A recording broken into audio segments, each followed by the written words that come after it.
Bonjour et bienvenue sur la chaîne d'Aftermaster FX. Dans cette vidéo, vous allez comprendre comment les ratios vidéo peuvent affecter la perception de votre message, ainsi que l'impact de votre contenu sur votre public cible. D'abord, qu'est-ce qu'un ratio vidéo? C'est la proportion entre la largeur et la hauteur d'une vidéo. Comme pour les tailles de pizza ou la longueur d'une robe, vous devez choisir le bon ratio en fonction de la situation. Ceci remonte au début de la télé et du cinéma, lorsqu'ils ont été créés pour s'adapter aux différents écrans et formats de projection. Avec l'apparition des réseaux sociaux et la diffusion massive de contenu visuel en ligne sur les smartphones et les iPads, chaque plateforme a créé ses propres ratios pour optimiser l'affichage sur leurs écrans. Pour améliorer l'affichage sur ces supports, vous devez utiliser des ratios verticaux, tels que les ratios 9/16e ou 4/5e. Vous devrez également utiliser les bons ratios selon les canaux de promotion. Par exemple, sur Instagram et Twitter, les vidéos promotionnelles au ratio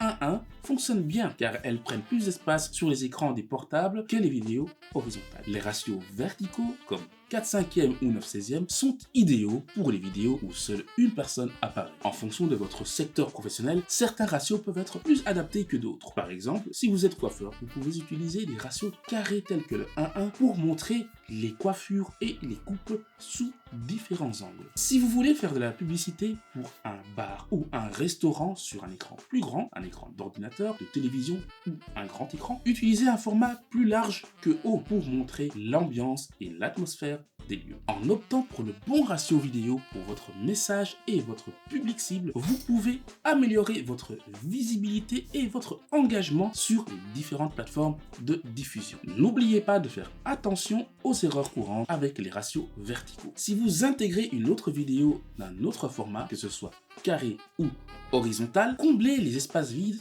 de la manière qui vous plaît, afin de ne pas vous retrouver avec deux grosses bandes noires. Ne compressez pas et n'étirez pas vos vidéos dans l'unique but de remplir un écran. C'est un moyen idéal pour faire fuir votre public. Pour votre vidéo verticale face caméra, assurez-vous d'avoir suffisamment de place au-dessus et en dessous du sujet afin d'éviter que les informations importantes ne soient tronquées. Si vous souhaitez utiliser les mêmes prises de vue pour un ratio horizontal et un ratio vertical, vous pouvez filmer à l'horizontale et recadrer la vidéo en post-production pour obtenir le ratio vertical souhaité. Cela vous permettra de gagner du temps et d'optimiser l'utilisation du contenu de votre vidéo. Si vous avez des questions ou des commentaires, postez-les dans les commentaires.